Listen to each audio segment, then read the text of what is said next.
14 सिरसा वाले का पंथ या और भी किससे तो बात कर लो, सब ये कहते हैं परमात्मा निराकार है। चाहे कोई राम कृष्ण का पुजारी है और विष्णु जी की मूर्ति रखे, हम भी ऐसे ही करते थे। फिर पूछते थे कि भगवान कैसा है, कि परमात्मा तो निराकार है, वो तो दिखाई थोड़ा देता है, उसका तो प्रकाश प्रकाश दिखता है। फिर श्री विष्णु जी की मूर्ति किस लिए रखी जब भगवान निराकार है? तो विष्णु जी क्या है? तो हमारा ज्ञान कोई आधारित नहीं था, हमारा जो ज्ञान है ये विचलित था, निराधार था। अब जैसे गीता जी अध्याय नंबर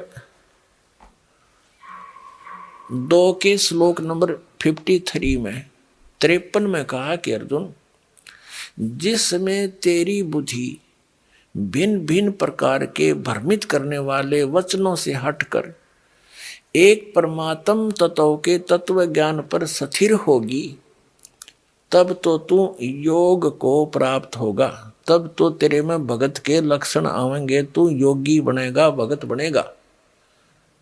तो दास आपको ये भिन्न भिन्न प्रकार के भ्रमित करने वाले वचनों से हटाकर और उस एक तत्व ज्ञान पर स्थिर करना चाहता है, उसके लिए आप जी को सभी धर्मों के धर्म ग्रंथ आपके रूबरू करता है ये दास। और जो उस धर्म के धर्मी वर्तमान के जो प्रवक्ता हैं, वचन करता है, या अब से कुछ 100-200 वर्ष पहले तक के आ रहे हैं, जो अपना अनुभव बना करके, जो उन्होंने सारे जीवन में जैसा भगवान को जाना, सदग्रंथों को जाना, अपना अनुभव वो अलग से बनाकर चले गए पुस्तक, और उनके अनुयायी उनके द्वारा अनुभव की पुस्तक को ये मानकर ग्रहण किए हुए हैं कि ये सदग्रंथों से मेल खाती हैं, क्योंकि उन पुस्तकों में उन्हीं महापुरुषों और सदग्रंथों के नाम लिखे हैं कि उन्हीं से भी हमने ये जाना और स्वयं अनुभव भी ऐसा किया। तो दास ने उन सभी के अनुभव की पुस्तकें, उनके अनुभव के प्रवचन, जैसा कि टीवी आदि के माध्यम से, सीडी के माध्यम से, मीडिया के माध्यम से उन्होंने अपना जो प्रवचन कर रखे हैं, ज्ञान जनता में बांट रखा है, वो सारा आपके रूबरू कर दिया कि ये तो ये बताए हैं। और दास ने ऐसा अनुभव किया है, और जो वेदों से मेल खाता है, और सभी महापुरुषों को जिनको परमात्मा मिले उन्होंने जो बताया वो भी दास का मेल खाता, इनका नहीं खाता। तो इससे उनको रिजेक्ट कर दो, तो उस गलत अनुभव को, गलत ज्ञान को, शास्त्र विरुद्ध ज्ञान को त्याग के और शास्त्र विरुद्ध साधना को त्याग कर शास्त्र अनुकूल साधना ग्रहण करो।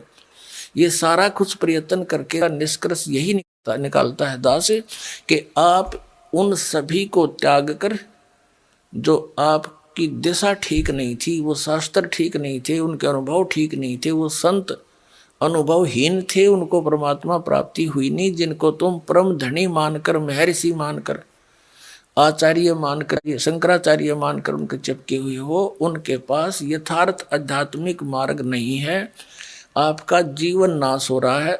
और ये प्रमाण प्रूफ देख लो।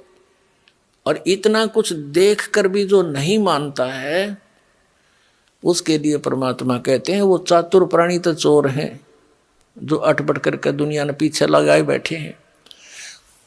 कहते हैं चातुर प्राणी चोर हैं, ये मूड मुग्ध हैं, ठोठ, इतना ज्ञान देखकर, प्रमाण देखकर भी उनके चिपके बैठे हैं, वो हैं मूड ठोठ, बिना अकल के, और वो संतों के नहीं काम के, उनको जोगल जोट।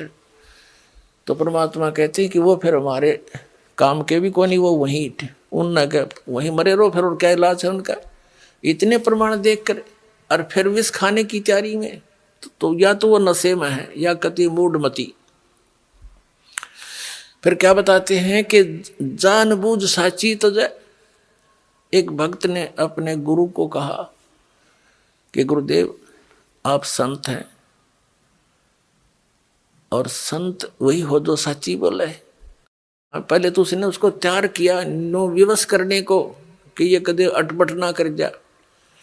और भगत भगवान के मार्ग में झूठ बोलो, भगत कैसा है? कहाँ बेटा बच्चा ऐसा ही है कि आप अपनी आत्मा से बताइए, जो पुस्तक ये मैंने पढ़ी है और ये आपके अनुभव के विपरीत है, या सच्ची है या झूठी।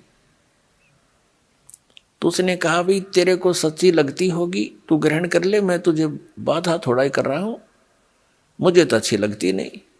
तो उनको कहते हैं जानबूझ साची तजे और करे झूठते ने, ताकि संगत है प्रभु स्वप्न में बना दे। इसे दुष्ट के दर्शन भी नहीं करे, सपने में भी जानबूझ कर।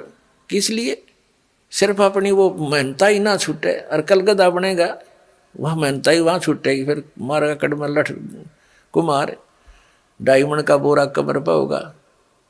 तो हमने जो भी संत महंत आचार्य ऋषि महर्षि शंकराचार्य संत हैं, ये सभी परमात्मा के लिए ही निकले हैं। अभी तक तो चलो जैसा भी हम धोखे में थे, संत भी थे और भगत भी थे। अब इस दास ने कति क्लियर कर दिया। अब इन संत महंतों ने या तो ये बताना चाहिए कि रामपाल झूठ बोल रहा है, एक पॉइंट गलत सिद्ध कर दो मेरा, और नहीं तो